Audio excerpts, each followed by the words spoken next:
ইসলাম যখন আমি প্রথম নাজিল করি, প্রিয় নবী হযরত মুহাম্মদ সাল্লাল্লাহু আলাইহি ওয়াসাল্লামকে যখন আমি ইসলাম দেই, তখন সেই ইসলামটা সর্বপ্রথম গ্রহণ করেছিল একজন নারী। তিনি ছিলেন আম্মা জান হযরত খাদিজাতুল কুবরা রাদিয়াল্লাহু তাআলা আনহা। উনি সর্বপ্রথম কিন্তু ইসলাম গ্রহণ করেছেন। আলহামদুলিল্লাহ বলবেন না?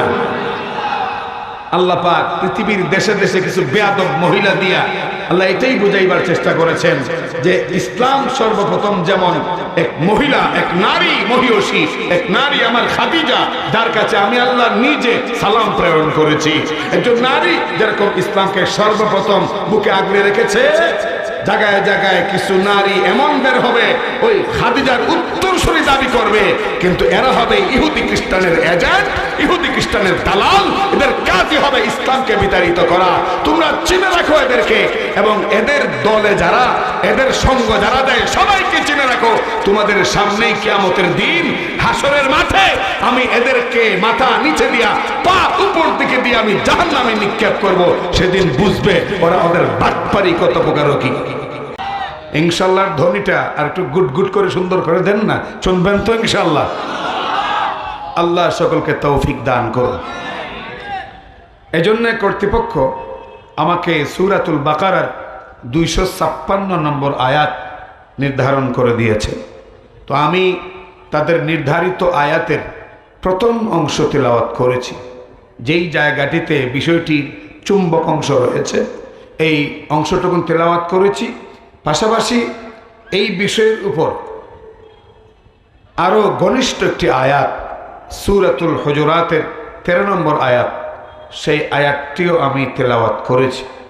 সূরাতুল বাকারার 256 নম্বর আয়াতের অংশ বিশেষ এবং সূরাতুল হুজুরাতের 13 নম্বর আয়াতকে সামনে রেখে এবং তেলাওয়াতকৃত হাদিসকেও সামনে রেখে সংক্ষিপ্ত আকারে শেষ করব। মনোযোগ সহকারে শোনার জন্যে প্রথমেই সকলকে আমি আকুল আহ্বান জানাচ্ছি। বিষয়টি হলো সাম্প্রদায়িক সম্প্রীতি এবং তার সীমারেখা। সাম্প্রদায়িক সম্প্রীতি এবং তার সীমারেখা, এই বিষয়টি বোঝার জন্যে প্রথমে শব্দগুলোর একটু ব্যাখ্যা বিশ্লেষণ শোনা দরকার।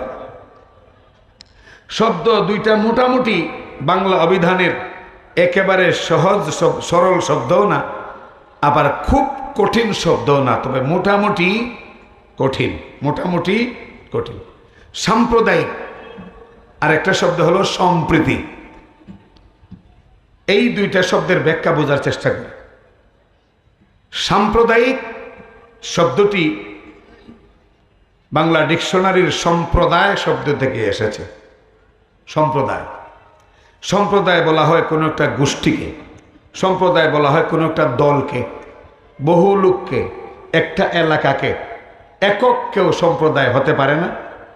কোনো পার্সন এককভাবে সম্প্রদায় হওয়ার উপযোগিতা রাখে না, বরং সম্প্রদায় বললেই এখানে বহু মানুষ কিংবা বহু এলাকার একটা সমন্বয় ঘটে। আর এই সম্প্রদায় থেকে যে কর্মকাণ্ডগুলো প্রকাশ পায় এগুলোকে বলা হয় সাম্প্রদায়িক। এগুলোকে কি বলা হয়? সাম্প্রদায়িক। আর সম্প্রীতি, সম্প্রীতি শব্দের অর্থ হইল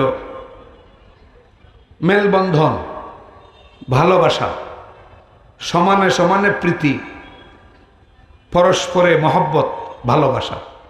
তাহলে পুরাটার ইস্তিলাহি মানা কি দাঁড়াইল? সাম্প্রদায়িক সম্প্রীতি মানে সম্প্রদায়ে সম্প্রদায়ে সম্প্রীতি, ভালোবাসা, মহব্বত। আমাদের দেশে এই শব্দ দুইটা খুব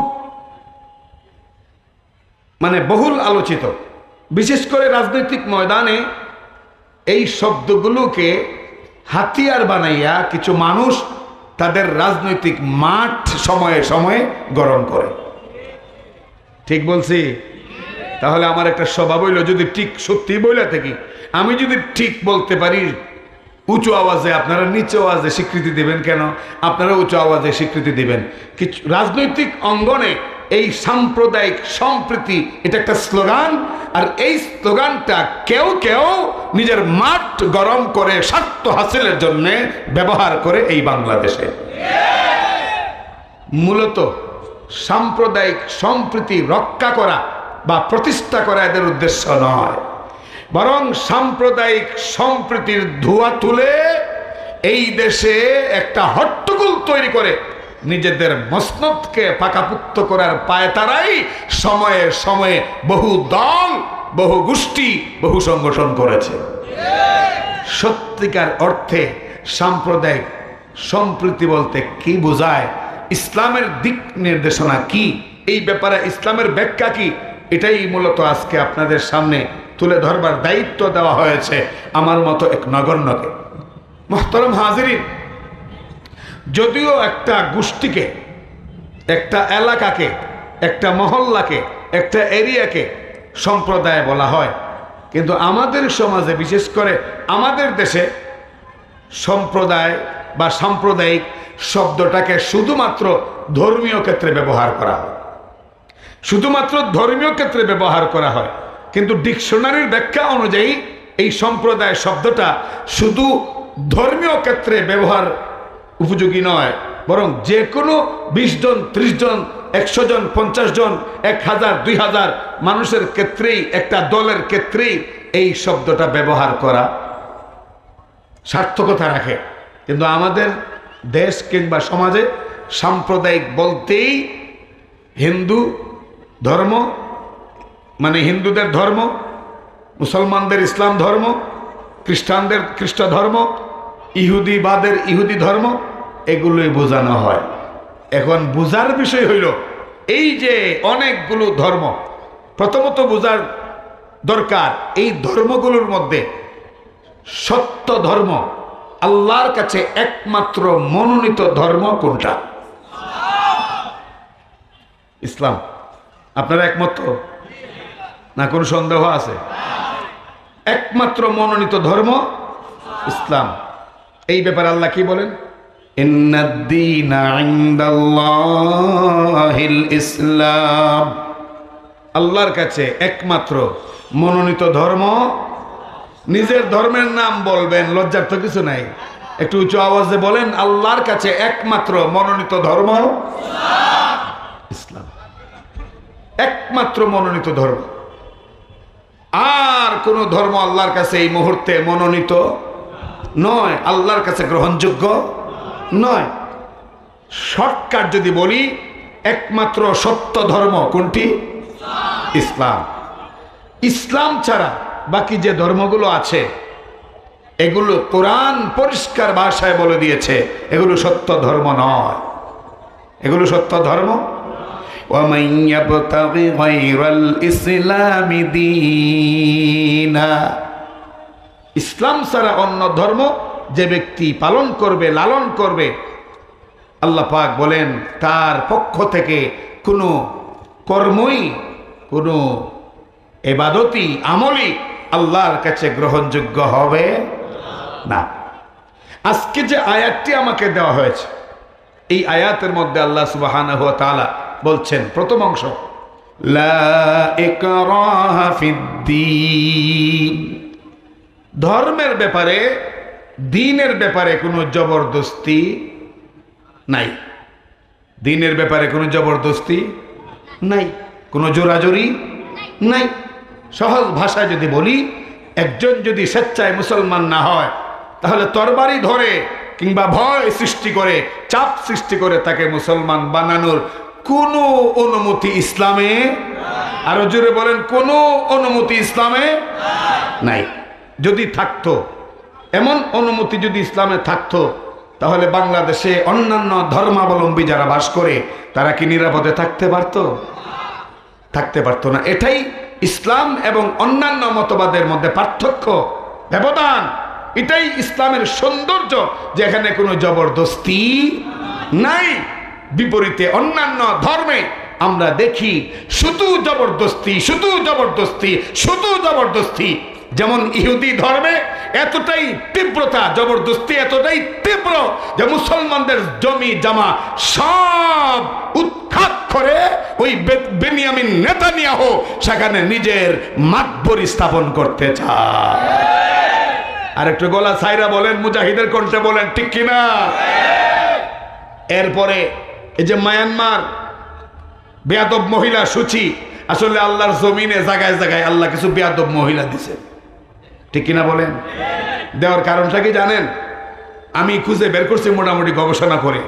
এই বেয়াদব মহিলাগুলিকে আল্লাহ জায়গায় জায়গায় দেশে দেশে পৃথিবীর বিভিন্ন দেশে কয়েকটা বেয়াদব মহিলা এজন্যই দিয়েছেন। আল্লাহ সুবহানাহু ওয়া তাআলা বুঝাইছেন যে দেখো, ইসলাম যখন আমি প্রথম নাজিল করি, প্রিয় নবী হযরত মুহাম্মদ সাল্লাল্লাহু আলাইহি ওয়াসাল্লামকে যখন আমি ইসলাম দেই, তখন সেই ইসলামটা সর্বপ্রথম গ্রহণ করেছিল একজন নারী। তিনি ছিলেন আম্মা জান হযরত খাদিজাতুল কুবরা রাদিয়াল্লাহু তাআলা আনহা। উনি সর্বপ্রথম কিন্তু ইসলাম গ্রহণ করেছেন। আলহামদুলিল্লাহ বলবেন না?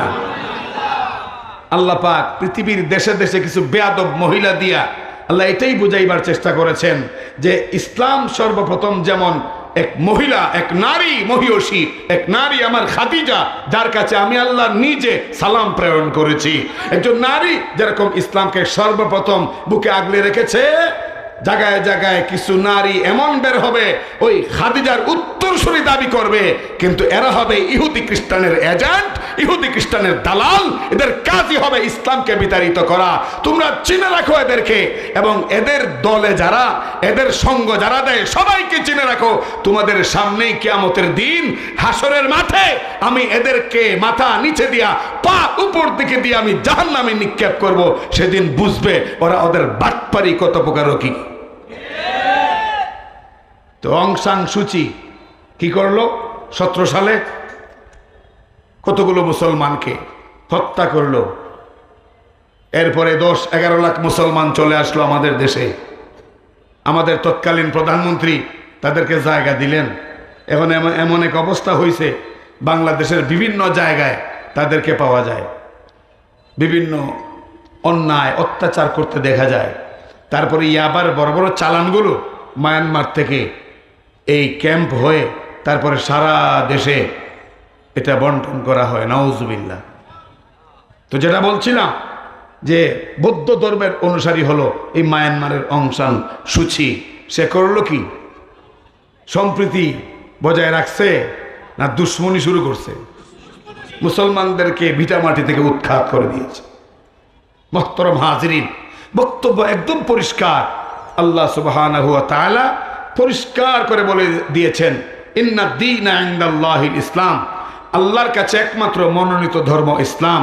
অন্যান্য যে ধর্মগুলো দুনিয়ায় থাকবে এগুলো মনোনীত নয়, আল্লাহর কাছে গ্রহণযোগ্য নয়। তারপরেও ওরা ওদের ধর্ম পালন করবে, তোমরা তোমাদের ধর্ম পালন করবে। ধর্ম পালনে কোন রকম ব্যাঘাত সৃষ্টি করা, আল্লাহ বলেন এটা আমার হুকুম নয়, এটা আমার নির্দেশ নয়, এটা তোমাদের নবীর চরিত্র নয়। অতএব অন্যান্য ধর্মাবলম্বীদের সাথে তোমরা সম্প্রীতি বজায় রাখবে। এখন সম্প্রীতি কারে কয়? এটা তো বোঝার বিষয়। সম্প্রীতি কারে কয়? হিন্দুদের পূজায় মুসলমান যাওয়া এটা সম্প্রীতি? আওয়াজ দিয়ে আসতে দেন। হিন্দুদের পূজায় মুসলমান যাওয়া এটা কি সম্প্রীতি? তো সম্প্রীতির স্লোগান দিয়ে আমরা নতুন নতুন করে ভাগধারা তৈরি করেছি। যেমন ধর্ম যার যার, উৎসব সবার। এই বক্তব্যটা তো দীর্ঘদিন শুনলেন আপনারা, শুনতে শুনতে কানে জ্বালাপালা হয়ে গেছে, ঠিক কিনা? আমি আশ্চর্য হই জ্ঞানের পরিধি দেখে। যারা স্লোগান আবিষ্কার করেছে তারা নাকি আবার অনেক ডিগ্রি অর্জন করেছে, টাকা দিয়েও কিনছে ডিগ্রি, অনেক বড় ডিগ্রিধারী। কিন্তু কত বড় ব্যাকল! ধর্ম যার যার, উৎসব যদি সবার হয়, আজ পর্যন্ত দেখলাম না কোনোদিন কুরবানির ঈদে কোনো হিন্দু এসেছে আইসা আমাদের সাথে গরুর গোশত 2 টুকরা খেয়েছে। আপনাদের এলাকায় খাইছে নাকি কেউ? অথচ মুসলমান হিন্দুদের দুর্গা পূজায় যাচ্ছে। এটা সম্প্রীতি? এটা সম্প্রীতি? এটা মোটেও সম্প্রীতি না, বরং এটা আল্লাহর বিরোধিতা। আল্লাহর বিরোধিতা, তার ধর্ম সে পালন করবে, আমার ধর্ম আমি পালন করব। ধর্ম যার যার, উৎসবও তার তার। আওয়াজ করে বলেন ঠিক কিনা? এখন যেই মহাজ্ঞানী ধর্ম যার যার উৎসব সবার বলে স্লোগান দিয়েছেন, ওনাকে জিজ্ঞেস করে দেখেন যে চাকরিটা তো যার যার, বেতনটাও সবার। দিবেন আপনারা বেতন? চাকরি যার যার না, বেতন না সবার?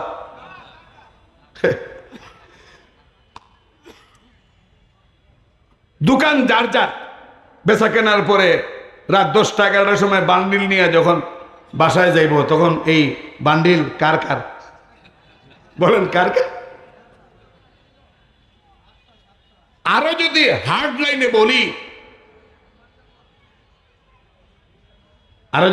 লাইনে বলি, তাহলে বিয়ে করছে এক বেড়ায়, বউটা কার কার?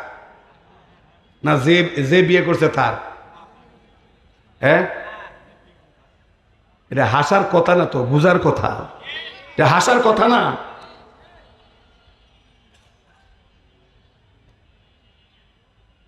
বউ যদি যার যার হয়, দোকান যদি যার যার হয়, এবং মুনাফাও যদি যার যার হয়, চাকরিও যদি যার যার এবং তার বেতন যদি যার যার হয়, তাহলে ধর্ম এটাও যার যার। এই ধর্মের উৎসবটাও, কিন্তু আফসোস এই যে বিষয়বস্তুর শেষে একটা শব্দ, যে এর সীমারেখা। সীমারেখা কি? সাম্প্রদায়িক সম্প্রীতির সীমারেখা কি? সাম্প্রদায়িক সম্প্রীতি কাকে বলে? হিন্দু হিন্দুর ধর্ম পালন করবে, আমি মুসলিম প্রধান দেশের মানুষ, আমি এমপি, আমি মন্ত্রী, আমি চেয়ারম্যান, আমার দায়িত্ব হবে আমার ওই হিন্দু সে ঠিকঠাক মতো তার ধর্মকর্ম পালন করতে পারছে কিনা, তার পূজা ঠিক মতো করতে পারছে কিনা, সে ব্যবসা বাণিজ্য ঠিক মতো করতে পারছে কিনা, তাকে কেউ বাধা দিচ্ছে কিনা। সেও যদি কোনো বাধার সম্মুখীন হয়, তাহলে আমি তার পাশে দাঁড়াবো। যে বাধা দিবে সে যদি আমার ইসলাম ধর্মের মুসলমানদের কেউ যদি হয়, আমি তাকে ছাড়বো না, বরং আমি প্রতিবাদ করব। এটার নামই সম্প্রীতি। এটার নাম কি? সম্প্রীতি। হিন্দুর মেয়ে বিবাহ উপযুক্ত হয়েছে, কলেজে স্কুলে আসা যাওয়া করে, কোনো মুসলিম ছেলে যদি তাকে ডিস্টার্ব করে, তাহলে মুসলিম সমাজপতি যারা, এরা এটার বিহিত ব্যবস্থা করবে এবং এরা এটাকে ভালো করে ট্যাকেল দেবে। যদি ট্যাকেল দেয়, বোঝা গেল সম্প্রীতি ঠিক আছে। যদি ট্যাকেল না দেয়, তাহলে বোঝা গেল জুলুম করতেছে। জোরে বলুন ঠিক কিনা? আমরা তো মাশাআল্লাহ মুসলমানদের পক্ষ থেকে সবই করি, কিন্তু ইদানিং কালে আমরা দেখছি হিন্দুদের কিছু জওয়ান আর যুবক টার্গেট করে হিন্দুদের কিছু জওয়ান আর যুবক মুসলিম নারীদেরকে টার্গেট করে কলা কৌশলে এদেরকে প্রেমের অভিনয় দেখিয়ে এদেরকে বিভ্রান্ত করছে। এবং জায়গায় জায়গায় বিভিন্ন ভাবে বিভিন্ন নারী যুবতী স্কুল ছাত্রী লাঞ্ছিত হচ্ছে, অপমানিত হচ্ছে। বল ঠিক কিনা? আমরা তো সম্প্রীতি টিকিয়ে রাখি, কিন্তু হিন্দুদের পক্ষ থেকে সম্প্রীতি কি পরিমাণ রাখা হয় বলেন আপনারা? বলেন। পরিষ্কার কথা, ভয়ের কোনো কারণ নাই। আজ পর্যন্ত বাংলাদেশে কোন হিন্দুর একটা মন্দির কোন মুসলমান ভেঙ্গেছে? মেহেরবানি করে সত্য কথাটা স্পষ্ট ভাষায় বলবেন, আজ পর্যন্ত হিন্দুদের কোন মন্দির কোন মুসলমান ভেঙ্গেছে? ভেঙ্গে সেখানে মসজিদ করেছে? কিন্তু ভারতে বাবরি মসজিদ ভেঙ্গে সেখানে করা হয়েছিনি, মন্দির করা হয়েছিনি। তো সাম্প্রদায়িক সম্প্রীতি আমরা ঠিকই রক্ষা করি, অপোজিট থেকে রক্ষা করা হয় না। তবে যে সমস্ত মুসলমান হিন্দুদের পূজায় যায় আর স্লোগান দেয় যে সাম্প্রদায়িক সম্প্রীতি ঠিক রাখতে হবে, হিন্দুদের পূজায় গিয়ে হিন্দুদের সেই প্রসাদ খাওয়া, হিন্দুদের দুর্গার সামনে হাত নমনম করে মা দুর্গা দেবী প্রশান্তি এনে দেবে এরকম বলা, এটা সাম্প্রদায়িক সম্প্রীতি নয়, এটা ঈমান হারাইবার লক্ষ্য। ধর্ম যার যার উৎসব তার হিন্দুদের ধর্মের উৎসব হিন্দুরা পালন করবে, মুসলমানদের ধর্মের উৎসব মুসলমানরা পালন করবে। কখনো মুসলমানরা যদি হিন্দুদের ধর্মের সেই উৎসবে গিয়া যদি নম্র হয়ে যায়, উৎসবে গিয়া যদি নম করে, উৎসবে গিয়া যদি সেখানে শরিক হয়ে যায়, এটার সম্প্রীতি থাকে না, এটা ঈমান হারার লক্ষণ। এই ক্ষেত্রে সীমারেখা হিন্দুরা খুব ঠিক রাখে। আজ পর্যন্ত কোনো হিন্দু এক টুকরা গোশত খাইয়াও কিন্তু বলে নাই যে সাম্প্রদায়িক সম্প্রীতি রক্ষার জন্যে আমরা হিন্দু হওয়া সত্ত্বেও তোমাদের গরুর গোশত এক টুকরা খাচ্ছি, বলছে কোনোদিন? বলে নাই। কিন্তু মুসলমান বেহায়া। মুসলমান কি বেহায়া? সে মুসলমান, সে আল্লাহর বান্দা, সে মুহাম্মদ সাল্লাল্লাহু আলাইহি ওয়াসাল্লামের উম্মত। সে ওদের অনুষ্ঠানে গিয়া বাতাসা খায়। ওদের অনুষ্ঠানে গিয়া কি খায়? বাতাসা। শেষ পর্যন্ত কি হবে? শেষ পর্যন্ত হবে কি? শেষ পর্যন্ত হবে কি? পরিষ্কার কোরআনের বিভিন্ন আয়াতে এসেছে। হাদিস শরীফে রাসূল করিম সাল্লাল্লাহু আলাইহি ওয়াসাল্লাম বলছেন, মান তাশাব্বাহা বিকাউমিন ফাহুয়া মিনহুম, মান তাশাব্বাহা বিকাউমিন ফাহুয়া মিনহুম। যেই কওমের সঙ্গে, যেই জাতির সঙ্গে যে সামঞ্জস্যতা রাখে, সে তাদের দলেরই অন্তর্ভুক্ত হয়ে হাসরের মাঠে উঠবে। আল মারউ মা মান আহাব, যারে যে মহব্বত করব তার সাথে তার হাসর হবে। এখন যদি আপনি মুসলমানদের একজন সমাজপতি, দলপতি হওয়ার সুবাদে আপনি হিন্দুদের মন্দিরে গিয়া, বৌদ্ধদের মন্দিরে গিয়া, এই ইহুদিদের পেগোডায় গিয়া, আর খ্রিস্টানদের চার্চে গিয়া আপনি যদি নম করেন, আর তাদের যে গায়রুল্লাহর প্রতি তাদের যে আসক্তি, গায়রুল্লাহকে তারা যে মাবুদ স্বীকার করে, এগুলো যদি স্বীকার করেন, এটা সম্প্রীতি হবে না, এটা আপনার ঈমান বরবাদ হওয়ার জন্য যথেষ্ট। আজকাল বাংলাদেশে এই সাম্প্রদায়িক সম্প্রীতির দোহাই তুলে ঈমান হারা মানুষকে ঈমান হারা করার ষড়যন্ত্র চলছে। আমরা বড় আফসোস, দুঃখের সাথে বলি, মুসলমান নেতারা গিয়া বসে বসে দুর্গা পূজায় গিয়া হিন্দুদের সেই অনুষ্ঠানের যে নাচ, এই নাচ দেখে। নাউজুবিল্লাহ বলছেন আপনারা? না আপনাদের বাসা বলতে নাউজুবিল্লাহ শর্ট পড়ে গেছি? আল্লাহু আকবার। চিন্তা করছেন সাম্প্রদায়িক সম্প্রীতি কোন কোন ক্ষেত্রে? আমি মুসলিম প্রধান দেশ, আমি মুসলমান, আমরা সংখ্যাগরিষ্ঠ। আমাদের এই ভূখণ্ডে অন্যান্য ধর্মের যারা থাকবে, এরা সুশৃঙ্খল ভাবে যেন তাদের ধর্মকর্ম পালন করতে পারে, সহযোগিতা করা, তাদেরকে নির্বিঘ্নে পালনের সুযোগ করে দেওয়ার নামই সম্প্রীতি। তাদের ধর্মে ঢুকিয়া তাদের মূর্তির সামনে মাথা আনত করে নিজের ঈমান বিক্রি করার নাম সম্প্রীতি নয়। আপনাদের মনে একটা প্রশ্ন, সুপ্ত প্রশ্ন, গোপন প্রশ্ন মনে মনে হয়তো এখন হচ্ছে অনেকের মনে, যে হুজুর, আল্লাহ পাক রব্বুল আলামিন বলছেন ইন্না দীনা ইনদাল্লাহিল ইসলাম, আল্লাহর কাছে একমাত্র মনোনীত ধর্ম ইসলাম। আবার আপনি তেলাওয়াত করলেন সূরাতুল বাকারার 256 নম্বর আয়াতের প্রথম অংশ, সেখানে লা ইকরাহা ফিদ্দীন, আল্লাহ বলছেন লা ইকরাহা ফিদ্দীন, ধর্মের ব্যাপারে কোনো জবরদস্তি নাই। তাহলে হিন্দুদের ধর্ম, বৌদ্ধদের ধর্ম, খ্রিস্টানদের ধর্ম সত্য না মিথ্যা? প্রশ্ন হতে পারে কি পারে না? হ্যাঁ, যদি মিথ্যা ধর্ম হয় তাহলে লা ইকরাহা ফিদ্দীন কেন বলা হয়েছে? বলা দরকার ছিল সবটিরে মাইরে মুসলমান বানাইল। জোরে বলেন ঠিক কিনা? আর যদি সত্যই হয়, আর যদি সত্যই হয়, তাহলে আল্লাহ কেন বলেন একমাত্র ইসলামই মনোনীত, অন্যগুলো মনোনীত না? প্রশ্ন দাঁড়ায় কিনা? মুহতারাম হাজিরিন, মুফাসসিরিনে কেরাম এই ব্যাপারে খুব সুন্দর ব্যাখ্যা করেছেন। মুফাসসিরিনে কেরাম উদাহরণ দিয়েছেন, যুক্তি তুলে ধরেছেন। মুফাসসিরিনে কেরাম বলেন, দুনিয়াটা পরীক্ষার হল, আল্লাহ এখানে পরীক্ষার জন্য পাঠাইছেন। যেমনি ভাবে পরীক্ষার হলে একটা ছেলে সঠিক লেখলেও তাকে লেখার সুযোগ দেওয়া হয়, ভুল লেখলেও তাকে লেখার সুযোগ দেওয়া হয়। নাকি আপনাদের ভাষা বই স্কুলগুলোতে যে ভুল লেখে এর স্কুল থেকে বার করে দেয়? পরীক্ষার হল থেকে কি বের করে দেয়? না, লেখার যে 3 ঘন্টা টাইম সবাই সমান দেয়, সবাইকে সমান দেয়। সবাইকে সমান সময় দিয়া পরীক্ষা নেওয়া হয়। এই জন্যে পরীক্ষা চলাকালীন মুহূর্তে যে ভুল উত্তর করে ভুল লেখে তাকে বের করে দেওয়া হয় না।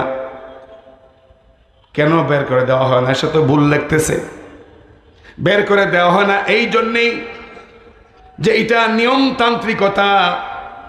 ভালো ছাত্র খারাপ ছাত্র উভয়ে ডুববে হলে পরীক্ষা দিবে সমান টাইম 3 ঘন্টা, এরপরে খাতা জমা দিবে। এই খাতা চলে যাবে পরীক্ষকদের হাতে, এরা খাতা যাচাই করে তখন নাম্বার বসাবে। বলুন ঠিক কিনা? অতএব পরীক্ষার হল থেকে তাকে বের করার দৃশ্যটা এটা অসুন্দর, নিয়ম বহির্ভূত। মুহতারাম হাজিরিন, ঠিক তেমনি ভাবে দুনিয়াতেও আল্লাহ পরীক্ষার হল বানাইয়া ছেড়ে দিয়েছেন। পরীক্ষার হলে ছাত্র যাওয়ার আগে উস্তাদরা সারা বছর পড়ায়, ঠিক কিনা বলে? সারা বছর পড়ায়, ভূগোল পড়ায়। বাংলাদেশের জেলা কয়টা? কই 64টা। বিভাগ কয়টা? 8টা না? এইভাবে পড়ানো হয় সারা বছর। এরপরে পরীক্ষা নেওয়া হয়। আল্লাহ রুহু জগতে আলমে আর ওয়াহে আল্লাহ পরীক্ষা নিয়েছেন, আল্লাহ সেখানে সবক দিয়েছেন। সেই সবকটা ছিল, আল্লাহ তখন বলছিলেন আলাস্তু বিরাব্বিকুম, আমি কি তোমাদের প্রভু নই? সুবহানাল্লাহ বলবেন না? আমি কি তোমাদের প্রভু নই? তখন নবী রাসূল, গৌস কুতুব, শহীদ, মুমিন, কাফের, বেদিন, আবু জাহাল, উতবা, সাহেবা, শেখ হাসিনা, খালেদা জিয়া, মোদি, এরপরে আরো যত বিশ্ব নেতারা আছে, মুমিন এবং কাফির যারাই আছে, সবাই সেদিন বলছিল কালু বালা। কি বলছিল? বালা বালা। নাম? ইয়েস ইয়েস, হ্যাঁ আপনি আমাদের প্রভু। ওই দিন যদি মুদি আর আবু জাহেল উতবারা কইতো যে আপনি আমাদের প্রভু না, তাহলে তো দুনিয়ায় আরোই আপনার ভিসা পায় না। যে বলেন ঠিক কিনা? সেদিন বলেছিল বালা, হ্যাঁ আপনি আমাদের প্রভু। তখন আল্লাহ সুবহানাহু ওয়া তাআলা বলেন, তাই যদি হয় সবক পড়াই দিলাম, আমি তোমাদের প্রভু। বলো রিজিক দাতাকে, বলে আপনি। বলো চাকরি দাতাকে, বললো আপনি। বলো অসুস্থ থেকে সুস্থতা দেওয়ার মালিককে, তখন সমস্ত রূহ বললো আপনি। আল্লাহ বলেন সবক পড়াই দিলাম, এই সবকের উপরে ঠিক আছো কিনা দুনিয়া দিলাম পরীক্ষা দেওয়ার জন্য। ওইখানে গিয়া পরীক্ষায় সবক অনুযায়ী যদি লিখতে পারো তাহলে খালাস, আর যদি সবক ঠিকঠাক ব্যবহার না করো তাহলে জাহান্নাম। ফাআম্মা মান তাগা ওয়া আথারাল হায়াতাদ দুনিয়া ফাইন্নাল জাহিমা হিয়াল মাওয়া। আল্লাহু আকবার। সবাই যদি আসতো, মাঠটা যদি ভরে যেত, আলোচনাটা করতে কত সুন্দর লাগতো।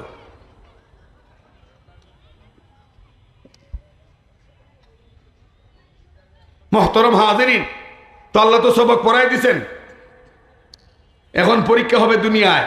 এখন দুনিয়ায় আসার পরে কেউ আল্লাহকে ইবাদত করছে আল্লাহর, কেউ মূর্তি দেবদেবীর পূজা অর্চনা করছে, কেউ বিভিন্ন মতবাদ নিয়ে কাজ করছে।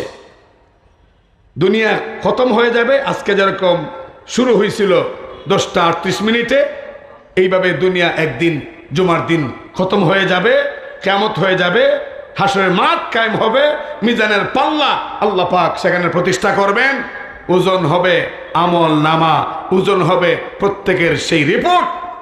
এরপরে 2টা ভাগ হয়ে এক ভাগ জান্নাতে চলে যাবে আর এক ভাগ জাহান্নামে চলে যাবে।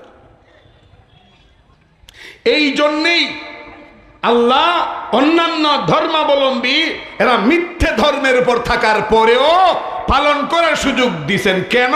এটা দুনিয়াটা পরীক্ষার হল। পরীক্ষার হল থেকে ছাত্র খারাপ লাগার কারণে যেরকম বের করে দেওয়া যায় না, দুনিয়াতেও এদেরকে সবক অনুযায়ী ছেড়ে দেওয়া হয়েছে। কারণ তারা আল্লাহর সামনে ঠিকই বলছিল যে বালা বালা বালা নাম। এখন দুনিয়ায় আসার পরে যাই করবে সব হবে এখান থেকে যাওয়ার পরে। এখানে কোনো বাধা নাই। যদি বাধা থাকতো মুসলমান ছাড়া আর কেউ এক গ্লাস পানিও মুখে নিতে পারতো না। আওয়াজ করে বলুন ঠিক কিনা? যদি বাধা থাকতো মুসলমান ছাড়া আর কেউ সূর্যের আলো চন্দ্রের আলো গ্রহণ করতে পারতো না। এক কথায় আল্লাহর কোন নিয়ামত কেউ ভোগ করতে পারতো না। এটা যেহেতু পরীক্ষার হল, এই জন্যে ওই ভিন্ন ধর্মাবলম্বী এরাও সুখ শান্তি পায়, ইমানদারেও সুখ শান্তি পায়, সেও গাড়ির মালিক হয়, সেও বাড়ির মালিক হয়, মুসলমানও গাড়ি বাড়ির মালিক হয়। বরং কোনো কোনো ক্ষেত্রে ভিন্ন ধর্মাবলম্বীরা অসত্য ধর্মের উপরে যাদের জীবনযাপন, এরা সম্পদ সাই সম্পদের মালিক বেশি হয়, এদের চেহারা সুরত সুন্দর বেশি হয়। কেন? মুফাসসিরিনে কেরাম বলছেন আখিরাতে যেহেতু ওদের কোনো কি নাই, হিস্সা নাই, কোরআনের বর্ণনা অনুযায়ী, আল্লাহর বর্ণনা অনুযায়ী, ইসলামের বক্তব্য অনুযায়ী যেহেতু আখিরাতে ওদের কোনো অংশ নাই, হিস্সা নাই, এই কারণে আল্লাহ সুবহানাহু ওয়া তাআলা দুনিয়াতে তাদেরকে কিছু দিয়া দেন, দুনিয়াতে কিছু দিয়া দেন বদলা, যেহেতু আল্লাহ ইনসাফগার। আখিরাত যখন পাবেই না, দুনিয়াতে বাড়ি গাড়ি নারী সব আল্লাহ দিয়া দেন। এই জন্য দেখবেন মুসলমানদের তুলনায় এই দুনিয়ায় অমুসলিমেরা ধনী বেশি। আওয়াজ করে বলুন ঠিক কিনা? এরপর আল্লাহ মুসলমানদেরকে কম দেন নাই, কিন্তু মুসলমান নেমক হারাম আল্লাহকে বাদ দিয়ে মন গড়া চলা শুরু করে। যেমন 57টা দেশ, শুনলে আপনারা আশ্চর্য হবেন, 57টা দেশ মানে মুসলমানরা পরিচালনা করে। সুবহানাল্লাহ বলবেন? 57টা দেশ এককভাবে মুসলমানরা পরিচালনা করে। এইভাবে খ্রিস্টানদেরও এতগুলো দেশ এক হাতে নাই, ইহুদিদেরও এক দেশ এক হাতে নাই, হিন্দুদেরও নেই, হিন্দুদের সারা দুনিয়াতে আছে 1-2টা দেশ, খ্রিস্টানদেরও নাই, ইহুদিদেরও নাই, মুসলমানদের হাতে 57টা রাষ্ট্র এককভাবে। এবং সমস্ত খনিজ সম্পদের 60%, 60% মুসলমানদের হাতে। আপনি সোনা দানা তেল সহ যা বলেন 60% মুসলমানদের হাতে। এরপরে এই দুর্দশা কেন? কারণ একটাই, মুনাফিক ঢুকে গেছে। আওয়াজ করে বলেন, মুনাফিক ঢুকে গেছে, যার কারণে আজকে সৌদি আরব মুসলমানদের তীর্থস্থান, সৌদি আরব মুসলমানদের পবিত্র জায়গা, নবীর জন্মদেশ, কোরআন নাজিলের জায়গা, বাইতুল্লাহ সেখানে অবস্থিত, রওজা শরীফ সেখানে অবস্থিত। আজকে সেই সৌদি আরবের অবস্থা এমন হয়েছে, কোন কোন জায়গায় বাংলাদেশের চাইতো মারাত্মক নোংরামি আর অশ্লীলতাকে প্র্যাকটিস করা হয়। তো 60% সম্পদ, 60% সম্পদ আর 57টা মুসলিম রাষ্ট্র থাকার পরেও কেন ওই খ্রিস্টান ইহুদিদের পাঁচাটা গোলামে পরিণত হচ্ছে? কারণ একটাই, কোরআন বর্ণিত পন্থায় চলতে রাজি না মুসলমান। যদি কোরআন বর্ণিত পন্থায় মুসলমান রাজি থাকতো, তাহলে মুসলমানরা থাকতো পৃথিবীর সুপার পাওয়ার। ঠিক কিনা বলেন? Super power. আল্লাহু আকবার কবীরা। মুহতারাম হাজিরিন, তো সাম্প্রদায়িক সম্প্রীতির ব্যাখ্যাটা মোটামুটি আমরা একটু পাইছি, তো একটু পাইছি, একটু আমি বিষয় কথা বলবো না, আমি আগেই বলছি এই বিষয়ের জন্য যোগ্য আলোচক আমি নই। এরপরও কর্তৃপক্ষ সুধারণা করে যখন দিয়েছেন একটু বলার চেষ্টা করছি। সাম্প্রদায়িক সম্প্রীতি মানে ধর্মে ধর্মে মেলবন্ধন, ধর্মে ধর্মে মহব্বত, ভালোবাসা, প্রীতি। এটা কিসের প্রীতি? তার ধর্মে গিয়া, তার পূজায় শরিক হইয়া, তার প্লেটে খাবারে বৈশা, তার সাথে হারাম হালাল পাঁচ বিচার না কইরা সংহতি প্রকাশ কইরা সম্প্রীতি বলেন? সম্প্রীতি নাকি সে তার ধর্ম ঠিকঠাক মতে আমার সংখ্যাগরিষ্ঠ ইসলাম এই মুসলমানদের দেশে পালন করছে কিনা ওইটা দেখভাল করার দায়িত্বের নাম সম্প্রীতি। কিন্তু এখন উল্টা হয়েছে। এখন কি? আমরা সীমারেখা লঙ্ঘন করতেছি মারাত্মকভাবে মুসলমানেরা। আমরা হিন্দুদের মানে পূজা যাচ্ছি, আমরা হিন্দুদের সাথে দহরম মহরম করছি, কিন্তু একটা হিন্দু ছেলে ঘর থেকে যখন বের হয় তার মা বারবার বলে দে কোনো মুসলমানের সাথে মিশবি না, কোনো মুসলমানের দোকানে যাবি না, কোনো মুসলমানের ঘরে ঢুকবি না। কোনো মুসলমান ভুলে যদি কোনো হিন্দুর ঘরে ঢুকে কি যে করে একটু কুচখবর না দেখে। আমরা সীমা লঙ্ঘন করছি, কিন্তু হিন্দুরা এই ক্ষেত্রে সীমা লঙ্ঘন করে নাই। সম্প্রীতির দিকে আমরা 16 আনা, কিন্তু যদি আপনি অন্যান্য ধর্মাবলম্বীদেরকে যাচাই করেন বাংলাদেশে সম্প্রীতির ক্ষেত্রে দেখবেন 0 বরং 24টা ঘন্টায় এরা বিভিন্ন সংস্থা বিভিন্ন সংগঠন তৈরি করে, টার্গেট একটাই, মুসলমানদের কিভাবে ধরাশায়ী করা যায়। বাস্তব বলছি না অবাস্তব? বাস্তব বলছি না অবাস্তব? আমরা তো এতটাই সম্প্রীতি রক্ষা করি, বাজারে গেলে পরে কোনটা হিন্দুর দোকান কোনটা অন্য ধর্মাবলম্বীর দোকান বাছাই করি না, বরং আমার নিত্যদিনের জিনিস পাইলে আমি নিয়ে আসি। কিন্তু একটা হিন্দু যখন ঘর থেকে বের হয়, একটা ইহুদি আর খ্রিস্টান যখন ঘর থেকে বের হয়, সে যখন কোনো সদাই পত্রের প্রয়োজন হয় আগে তার স্বজাতির কোনো দোকান আছে কিনা দেখে। আওয়াজ করে বলেন ঠিক কিনা? স্বজাতির কোনো দোকান আছে কিনা এইটা দেখে। এরপরে যাইয়া যদি না পায় ঠিকা মুসলমানদের কাছে আসে, প্রথমে আসে না। সাম্প্রদায়িক সম্প্রীতি আমরা শুরু অনলাইন রাখি, সীমানাও আমরাই লঙ্ঘন করি, আর এরা সম্প্রীতির দিকেও জিরো আর সীমানাও লঙ্ঘন করে না। এটা কি আসলে আমাদের সফলতা না ব্যর্থতা? ইসলামের বক্তব্য পরিষ্কার। সে হিন্দু হওয়ার কারণে তুমি তাকে ঘৃণা করতে পারবে না, সেই ইহুদি হওয়ার কারণে তুমি তাকে তুচ্ছ তাচ্ছিল্য করবা, এই সুযোগ নাই। কিন্তু তাই বলে মহব্বতের নাম করে, ভালোবাসার নাম করে তার ভিতরে ঢুকে যাওয়া, তার পূজা অর্চনা লিপ্ত হওয়া, এটা মুসলমানদের কৃষ্টি নয়। বাদ বাকি সমস্ত মানুষ একই আদম থেকে এসেছে, ঠিক কিনা বলেন? সমস্ত মানুষ একই আদম থেকে এসেছে, সেই সুবাদে সম্প্রীতিটা সেই রকমই হবে। ধর্মের ক্ষেত্রে ভাগ ভাগ হবে ঠিক, কিন্তু ঝগড়াঝাটি, খুন খারাপি এগুলো এক বনি আদম আরেক বনি আদমকে করতে পারে না। এটা মুসলমান আমরা মানি ঠিক। আমরা কোনো হিন্দুরে মারছি কোনোদিন, আমরা কোনো খ্রিস্টানরে মারছি কোনোদিন, কিন্তু আমাদের মুসলমানদেরকে দেশে দেশে মেরে সাফ করে দিতেছে। আওয়াজ করে বলেন ঠিক কিনা? মেরে সাফ করে দিচ্ছে। দ্বিতীয় যে আয়াতটি তেলাওয়াত করেছি, এই আয়াতের মধ্যে এই কথার ব্যাখ্যাটা খুব সুন্দর, যে সমস্ত মানুষ এক আদম এক হাওয়া থেকে এসেছে। পরস্পরের অহংকার হিংসা নাই, বরং সব ক্ষেত্রে সম্প্রীতি। কেবল তাকওয়া আর খোদাভীতি হবে সম্মানের মানদণ্ড, এছাড়া আর কোনো সম্মানের মানদণ্ড। ইয়া আইয়ুহান নাস ইন্না খালাকনাকুম মিন যাকারিন ওয়া উনসা ওয়া জাআলনাকুম শুউবা وجعلناكم شعوبا وقبائل لتعارفوا إن أكرمكم عند الله أتقاكم إن الله عليم خبير। এই আয়াতের মধ্যে আল্লাহ সুবহানাহু ওয়া তাআলা বলেন, সূরা হুজুরাতের 13 নম্বর আয়াত, হে মানুষেরা, নিশ্চয়ই আমি সৃষ্টি করেছি তোমাদেরকে একজন নর এবং নারী থেকে, এক জোড়া নর নারী থেকে, মানে আদম আর হাওয়া থেকে। অতঃপর আমি তোমাদেরকে বিভক্ত করেছি বিভিন্ন গোত্রে। এই বিভিন্ন গোত্রে বিভক্ত করার উদ্দেশ্য এই নয় কে খান, কে পাঠান, কে সৈয়দ, কে তরফদার, কে শিকদার, কে ধনী আর গরিব, এইটা যাচাই করার জন্যে আমি করি নাই, এই বিভক্ত করি নাই, বরং লিতাআরাফু, পরিচয় লাভ করার জন্য, যেন একজন আরেকজনকে সহজে চিনতে পারে। এই জন্য বিভিন্ন গোত্র আর বংশ আমি তৈরি করেছি, অহংকারের জন্য নয়। আর এই বংশ, গোত্র, মর্যাদা এগুলো কোনো সম্মানের মানদণ্ড নয়, বরং আল্লাহর কাছে সম্মানের মানদণ্ড হইল ইন্না আকরামাকুম ইনদাল্লাহি আতকাকুম। বরং আল্লাহ পাক রব্বুল আলামিন বলেন ইন্না আকরামাকুম ইনদাল্লাহি আতকাকুম, তোমাদের মধ্যে সবচেয়ে সম্মানী ওই ব্যক্তি হবে যে আল্লাহ পাকের তাকওয়া পরহেজগারির ব্যাপারে সবার আগে। সুবহানাল্লাহ বলেন। তাকওয়া পরহেজগারির ক্ষেত্রে সবার আগে। এক কথায় সম্মানের মানদণ্ড কি? তাকওয়া।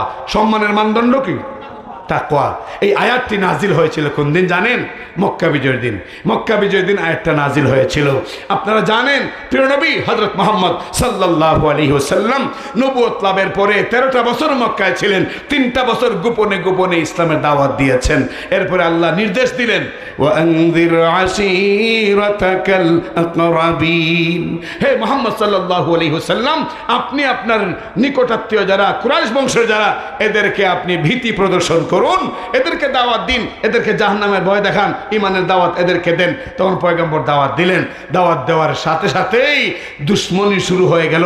পাথর নিক্ষেপ করলো, জাদুকর বলল, পাগল বলল, আটকুরা বলল, নির্বংশ বলল, জিনে ধরা বলল।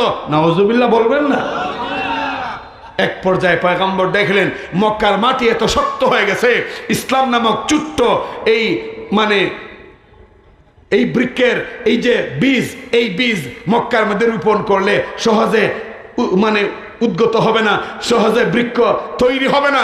তখন পয়গম্বর আলাইহিস সালাম আকাশের দিকে তাকায় তাকায় শুধু আল্লাহর কাছে ফরিয়াদ করেন, আল্লাহ ইসলাম দিয়েছো, গাছটারে ঠিকঠাক মতো লাগাইমু, পানি দিব, সেচন করব, এই সুযোগ তো পাচ্ছি না। আল্লাহ তুমি ভূমি পরিবর্তন করে দাও, ভূমি পরিবর্তন করে দাও, যেন আমি ইসলামের গাছ লাগাইয়া গোটা দুনিয়াকে তাক লাগাই দিতে পারি। ইসলামই কমপ্লিট কোড অফ লাইফ।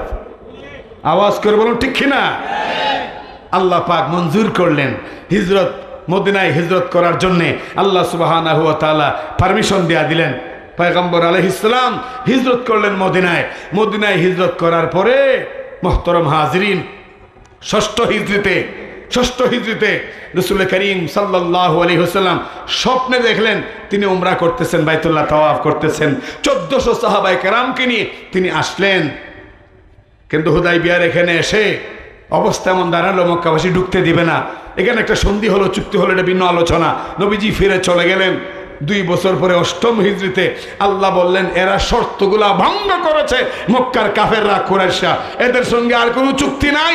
10,000 সাহাবী নিয়ে তুমি যাও, তোমার হাতে ইসলামের বিজয়ের পতাকা তুলে ধরার দায়িত্ব হলো আমি আল্লাহর। পয়গম্বর আলাইহিস সালাম আল্লাহর হুকুমে 10,000 সাহাবী নিয়ে আসলেন মক্কায় আসলেন। যেদিন এসে মক্কায় পৌঁছলেন সন্ধে হয়ে গেল। পয়গম্বর আলাইহিস সালাম তখন এই তাবু গাড়লেন, সাহাবায়ে কেরামকে বললেন তাবু গাড়া হলো। তাবু গাড়ার পরে সেখানে রাত্রি যাপন করা হলো। আল্লাহু আকবার, আল্লাহু আকবার। কেমন পয়গম্বরের উম্মত আমরা তো অনেকে মনে করি যে পয়গম্বরের শুধু খালি মিলাদ মাহফিলের লাগি পাঠানো হয়েছে। কি বলেন আপনারা? শুধু দাওয়াত খাওয়ার জন্য, শুধু ওয়াজ করার জন্য? পয়গম্বর আলাইহিস সালাম একদিকে যেমন ছিলেন একজন দাঈ, অপর দিকে তিনি ছিলেন একজন সুনিপুণ যোদ্ধা। আওয়াজ করে কোন না ঠিক কিনা? উনি যেমন হাতে তাসবিহ সুবহানাল্লাহ এটা উচ্চারণ করেছেন, আবার সময় হাতে তরবারি নিয়ে, হাতে ধনুক আর তীর নিয়ে সেই কাফেরদের বিরুদ্ধে ময়দানে ঝাঁপায় পড়ছেন। তিনি হলেন মুহাম্মদুর রাসূলুল্লাহ সাল্লাল্লাহু আলাইহি ওয়াসাল্লাম। রাত্রিবেলা তাবু যখন গাড়া হলো, আবু সুফিয়ান তখন মক্কার লিডার, খবর আসলো আবু সুফিয়ান যে অবস্থা, মুহাম্মদ সাল্লাল্লাহু আলাইহি ওয়াসাল্লাম অনেক মানুষ নিয়ে আইছে, আগামীকাল সকালে ঢুকবে মক্কায়, তোমারে যদি পায় কাঁচা মরিচ লাগতো না, এমনি তোমাকে খেয়ে ফেলবে। আবু সুফিয়ান চিন্তায় পড়ে গেছে। এদিকে পয়গম্বর আলাইহিস সালাম বললেন, উমরকে ডাক দিলেন, উমর, হে উমরে ফারুক রাদিয়াল্লাহু আনহু, কিছু চুলা তৈরি করো রান্না বান্নার জন্য, আর কিছু টয়লেটের ব্যবস্থা করো। উমর বললেন, ইয়া রাসূলুল্লাহ, কি পরিমাণ বলে দেন। নবীজি বললেন, চুলা যা লাগবে তার ডাবল বানাইবা, আর টয়লেট যা লাগবে তার অর্ধেক বানাইবা। বানানো হলো চুলা। সন্ধ্যার সাথে সাথে আল্লাহ রাসূল বলে দিলেন, এক কাজ করো, চুলার মধ্যে ডেক থাক বা না থাক, বসাইবার চুলায় ডেক বসাইবার ব্যবস্থা হোক বা না হোক, প্রত্যেকটা চুলার মধ্যে দাও দাও করে আগুন ধরাই দাও। আল্লাহু আকবার, কোন আল্লাহু আকবার। 18 বছর ধরে আপনারা বয়ান শুনেন, কোন সময় কোনটা কইতে ওইটা মুখস্থ রাখবেন না, জোরে এখন আল্লাহু আকবার করুন। সব চুলায় আগুন ধরিয়ে দেওয়া হলো। আবু সুফিয়ানের কানে আরেকজন গিয়া বলল যে, মিয়া, কি পরিমাণ লোক নিয়ে এসে মুহাম্মদ সাল্লাল্লাহু আলাইহি ওয়াসাল্লাম এখনো ব্যবস্থা নিচ্ছ না। আবু সুফিয়ান বারবার এই কথা শুনে পাঠালো এক গোয়েন্দাকে। গোয়েন্দা আসলো, ময়দানের পাশেই পাহাড়ের উপরে গেল, ময়দানের দিকে নজর করে দেখে মানুষ আর কি গণবে। তারা পাঠাইছিল, মানুষ গইনা আমাকে একটা রিপোর্ট দেও, কি পরিমাণ লোক সাথে আনতে পারেন। কিন্তু মানুষ গণবে কোত্থেকে? চুলা গণনা শেষ করতে পারেন। আল্লাহু আকবার, জোরে বলেন। আপনার আমার নবী কত বুদ্ধিমান ছিলেন, আর আমরা কত বোকা। আমরা নাকের আগায় বাংরি ভাঙ্গা খায় নাস্তিকের বাচ্চারা, বলেন ঠিক কিনা? মুহতারাম হাজিরিন, সে যখন দেখলো এই অবস্থা, আইলো দৌড়াইয়া এসে বলতেছে, বস, অবস্থা যা দেখতেছি, মানুষ গণ্য কি? যে পরিমাণ চুলা জ্বলতেছে, একটা চুলার মধ্যে যদি এই পরিমাণ লোকের রান্না হয়, তাহলে মিনিমাম 50,000 লোকের কম আইছে না। আসলে কত হাজার? 10,000। আসলে কত হাজার? এই দিল এই রিপোর্ট। আবু সুফিয়ানের নাট ডিলা সব দিলে গেছে। আবু সুফিয়ানের নাট বল্টু সব ঢিলা হয়ে গেছে, চিন্তায় পড়ে গেছে। নবী করিম সাল্লাল্লাহু আলাইহি ওয়াসাল্লাম বললেন, হে উমর, টয়লেট কি বানাইছো সব? জি বানাইছি। কিরকম? যে যা বলছেন, মানে যা দরকার তার আনুপাতিক অর্ধেক বানাইছি। তাহলে সবাইরে বলে দিও ফজরের আগে যাক বা না যাক যার যার ব্যাপার, ফজরের পরে ইচ্ছা হোক আর না হোক সবাই যেন লাইন ধরে বাথরুমের সামনে। যোদ্ধা কারে কয়, সিপাহ সালার কারে কয়? পয়গম্বর হুকুম দেয়া দিলেন, সমস্ত সাহাবায়ে কেরাম ইচ্ছায় অনিচ্ছায় সবাই লাইন ধরছেন টয়লেটের সামনে। এক একটা টয়লেটের সামনে লম্বা লম্বা লাইন। আবু সুফিয়ান সকালবেলা পাঠাইলো আরেকটা গোয়েন্দাকে, বললো যা, রাত্রিবেলা পাঠাইছিলাম একটারে, খামোখা বেতন দেই, মাথার মধ্যে চুল একটারও নাই এগুলার, হ্যাঁ খামোখা বেতন দেয়। আইসা কয় 50,000 লোক নিয়ে আইছে। মোহাম্মদ এই অল্প দিনে এত লোক পাবে কোত্থেকে? তুই একটা সঠিক রিপোর্ট আমাকে দে। সে গেল সকালবেলা ভোরে ফজরের পরে, গিয়া পাহাড়ে উঠা জমিনে তাকায়, ময়দানে তাকায়, দেখে মানুষ আর কত গণব, এক একটা বাথরুমের সামনে যত বড় বড় লাইন। হে চিন্তা করতেছে, না জানি তাঁবুর মধ্যে আরো কি পরিমাণ, তাঁবুর মধ্যে একজনও নাই, একজনও নাই। পয়গম্বরের নির্দেশ, তাঁবুতে কেউ থাকবে না, সবাই লাইন ধরো। আর পিছন দিকে যারা আছেন, যাদের সিরিয়াল আসতে অনেক দেরি, তারা ভাবলেন শুধু শুধু দাঁড়ায় সময় নষ্ট করে খিলাম, গাছের ডাল ভাঙ্গা মেসওয়াক করতেছেন। এই দৃশ্যটাও দেখলো গোয়েন্দা, আসলো মক্কায়, চিৎকার করে বললো, বস বাঁচতে চাইলে তাড়াতাড়ি করে ভাগেন, বাঁচতে চাইলে তাড়াতাড়ি করে একেবারে মানে খাবার দাবার যা আছে এগুলা রান্না করে থাকলো, আর ভাগ্যে খাবার জুটতো না। আওয়াজ করে বলো ঠিক কিনা? তাড়াতাড়ি ভাগেন। তো কি হয়েছে? আরে রাত্রে যে রিপোর্ট দিছে, এ ওই লোকটা গাদার ঘরের গাড়া, কিসের 50,000 লোক, 1-2 লাখের কমতো না। কারণ এক একটা বাথরুমে যত বড় লম্বা লাইন, না জানি তাঁবুর ভিতরে আরো কি পরিমাণ লম্বা আছে। তাড়াতাড়ি বাজেন। আর শুনেন, যা দেখছি নিজে চোখে। কই কি দেখছ? আস্তা গাছ কামড়ে খাইলেন।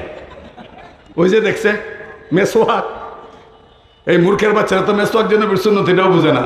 কই আস্তা গাছ কামড়ে খাইলে, যদি আপনারে আমারে পায় শেষ করে নেব। মুহতারাম হাজরিন, আবু সুফিয়ান ভয় পেয়ে গেল। মুহাম্মদ সাল্লাল্লাহু আলাইহি ওয়াসাল্লাম সাহাবায়ে কেরামকে নিয়ে ঢুকলেন পরের দিন সকালে। আল্লাহু আকবার, আল্লাহু আকবার সবার জবানে সেদিন 1500 বছর আগে ওই মক্কা বিজয়ের দিন একটাই শব্দ ছিল, আল্লাহু আকবার। কোন না একটু শক্তি দিয়ে কোন? আরে ভাই কইলে কি আপনি পুরো হুজুর হয়ে যাবেন কেন? মুসলমান তো ঠিকই থাকবে, জোরে কোন না আল্লাহু আকবার। সবার জবানে ছিল আল্লাহু আকবার। ঢুকলেন মক্কায়, পয়গম্বর বলে দেন, ঢুকছি মক্কায়, খবরদার কোন অনাথ পীড়িত মহিলা তার গায়ে হাত তুলতে পারবে না, অসুস্থ মানুষের গায়ে হাত তুলতে পারবে না, ভয়ে যে দরজা লাগাই দেবে জোর করে দরজা খুলতে পারবে না, এবং তোমাদের মোকাবেলা করতে যারা আসে কেবল তাদেরই মোকাবেলা করবা, অন্য শান্তিপ্রিয় কোনো মানুষকে মোকাবেলা করবা না। সুবহানাল্লাহ বলবেন না? সুবহানাল্লাহ বলবেন না? দেখছেন নি ইসলামের যুদ্ধনীতি কত নিরাপদ? পয়গম্বর আলাইহিস সালাম বললেন, কারো খেজুরের বাগানের গাছ কর্তন করবে না, ফুল বাগানের গাছ কর্তন করবে না, সবাই ঢুকো, নত হয়ে ঢুকো, বিনয়ের সাথে ঢুকো। এই বিজয় দিয়েছেন আল্লাহ। গেলেন মক্কায়, একদম বাইতুল্লাহর সামনে গিয়া বেলাল রাদিয়াল্লাহু আনহুকে বললেন, বেলাল কত কষ্ট করেছো, বেলাল উমাইয়া তোমার কত কষ্ট দিয়েছে। হে বেলাল, উমাইয়া তোমার বুকের উপর দাঁড়ায় দিয়েছে, বিশাল বড় পাথর চাপা দিয়া তোমাকে এরকম নির্যাতন করেছে। বেলাল, আজকে তোমার কণ্ঠে মক্কা বিজয়ের দিন আজানটা শুনতে চাই, তুমি আজান দে। হযরত বেলাল রাদিয়াল্লাহু আনহু সঠিকভাবে আজান দিতে পারতেন না, জিহ্বা আগুন দিয়া পুড়ে ফেলাইছিল উমাইয়া, এই জন্য তিনি আশহাদু স্পষ্ট বলতে পারতেন না, তিনি বলতেন আসহাদু। যখন তিনি আজান দিলেন তখন আবু সুফিয়ান, হারিস ইবনে হিশাম, সুহাইল ইবনে আমর, আব্বাদ ইবনে উসাইদ, বড় বড় 4টা কাফের দরজা লাগাইয়া বয়ে রয়েছে ডরাইয়া। এরা হইল সাহসী নেতা। এরা কি সাহসী নেতা? খালি মাঠে খালি খেলা হবে, খেলা হবে, খেলার টাইম হইলে পরে 14 গোষ্ঠী সুদ্ধা পলায়। আওয়াজ করে বলেন ঠিক কিনা? তো এখন এরা দরজা লাগাই আত্মরক্ষা করতেছে। এমন সময় বেলাল যখন আজান দিচ্ছেন, তখন ওই বেলালের আজান শুনিয়া আব্বাদ ইবনে উসাইদ বলতেছে, আমার ভাগ্য, আমার বাপের ভাগ্যটা বড় ভালো। কি লাগে? আমার বাপে এই বিলালের মতো এইরকম গুলামের আজান শোনার আগে মরছে। নাউজুবিল্লাহ কর না, অহংকার করছে। কি করছে? হারিস ইবনে হিশাম, সুহাইল ইবনে আমর সবাই তির্যক মন্তব্য করেছে। আবু সুফিয়ান কয় না, আমি কিছু কমু না, আমি কইলে মুহাম্মদ সাল্লাল্লাহু আলাইহি ওয়াসাল্লামের আল্লাহ ওনার কাছে পৌঁছে দেন, আমি কমু না।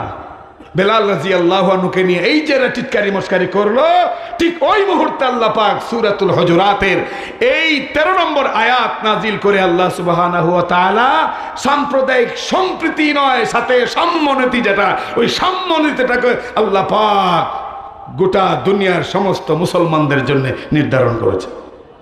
সম্মতি, অহংকার করতে পারবে না। বেলালের চামড়া কালো, দেখো বেলালের চামড়া কালো, অথচ এই বেলালের কত দাম, কত মর্যাদা, কত সম্মান। এই বেলালের যে জান্নাতে রাসূল করিম সাল্লাল্লাহু আলাইহি ওয়াসাল্লাম যখন গেলেন মেরাজের রজনীতে, বেলাল রাসূলের সামনে সামনে কাঠের খড়ম দিয়া হাঁটছেন। তার মানে কি দেখানো হয়েছে, এটা হইল একটা মিসাল। তার মানে দুনিয়াতে বেলাল নবীজির সামনে সামনে যেতেন, রাস্তার কষ্টদায়ক জিনিসগুলো সরাতেন, রাস্তা দেখাই দিতেন। আল্লাহ পাক জান্নাত বেলালের এই মানে খরম মানে জুতার পদধ্বনি দিয়া বুঝাইছেন, হ্যাঁ নবী, আপনার সাহাবী বেলাল হাফসি গোলাম হতে পারে, কিন্তু আপনার পেছনে জীবন দিয়া দিয়েছে, কালো হতে পারে, টুট মুটা হতে পারে, গোলাম হতে পারে, আমি আল্লাহর কাছে অনেক প্রিয়, আমি আল্লাহর কাছে অনেক প্রিয়। শুধু তাই নয়, চমৎকার চমৎকার কথাগুলো রয়েছে হযরত বেলাল রাদিয়াল্লাহু আনহু। এবছর প্রথম আসছি তো, এর চাইতে আর বেশি বলাও সমীচীন না, কারণ আমি আবার যাইতাম আরেক জায়গায়, আরেকটা প্রোগ্রাম কেরানীগঞ্জে, ওইখানে গিয়ে 10টায় টাইম দেওয়া। এখন আমি আপনাদেরকে জিজ্ঞেস করি, আপনারা যে বসলেন আজকে এই জাতীয় তাফসীর ফাউন্ডেশনের উদ্যোগে, কেমন লাগলো আপনাদের কাছে? না, একদম দিল থেকে বলবেন, শুধু আমারে খুশি করবার লাগে যে মেহমানে কোনো রকম হাত নাড়ে খুশি করে দিই না, এগুলা একবার অন্তর থেকে বলেন। এই যে কথাগুলো শুনলেন, বা গত রাতেও যে বিভিন্ন আলোচকের জবান থেকে শুনলেন, বা আজকেও মাগরিবের পরে হযরত মাওলানা মেরাজুল হক দামাত বারকাতুহুমের কাছ থেকে যে আলোচনা শুনলেন, বলেন তো অন্তরে কিছু খুরাক হইছেনি? ইয়া আল্লাহ, কয়েকজনের ঠিকই হাত টাত নাড়ায় বলছেন, বাকিরা খুব চিন্তায় ভরে গেছেন, মানে বুঝতে পারতেছেন না খুরাক কোনটা। অন্তরের শান্তি আইসিনি? এই প্যান্ডালগুলো, এই ফাউন্ডেশনগুলো থাকতো নি ভাই, এক বাক্যে বলবেন। আমি কিন্তু আপনাদের এই সামনে এইবার প্রথম, জীবনের প্রথম, মানে এই এলাকার এই প্রোগ্রামে প্রথম, অতএব আমি নতুন মানুষ, আপনাদের একটু জোরে বললে আমার আনন্দ লাগে, খুশি লাগে, সুবিধা হয়। এই ফাউন্ডেশন, এই সংস্থা, এই কমিটি, যেই কমিটির উদ্যোগে আল্লাহর কোরআন বুঝাইয়া দেওয়ার দায়িত্ব নেওয়া হয়, থাকতো নি? থাকতো? সবাই খুশি মনে বলতেছেন তো? বেজার যদি না হন, দুইটা হাত তুলে দেখাই দেন। নারায়ে তাকবীর, নারায়ে তাকবীর, নারায়ে তাকবীর। হাত নামান। এই যে মাইক, এই যে প্যান্ডাল, এই যে লাইটিং, এই যে পোস্টারিং, বা উলামায়ে কেরাম যে আসলেন, বা আরো যে ব্যবস্থাপনাগুলো আছে, আচ্ছা আপনারা ইনসাফের সাথে বলেন তো, এগুলো টাকা ছাড়া হয়?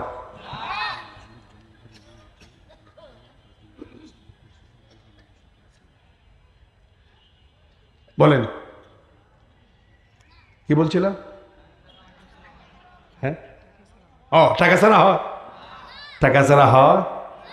এখন যদি এখানে আমি যা দেখছি, তারা 2004 সালে এই সংগঠনের প্রতিষ্ঠা, সেই থেকে এই পর্যন্ত 18 বছর তারা প্রোগ্রাম করে আসতেছেন। মাঝখানে 4 বছর বিগত সরকারের সুনজরের কারণে করতে পারেন নাই। ঠিক বলছি নি? ওই বিগত সরকার আমার প্রতিও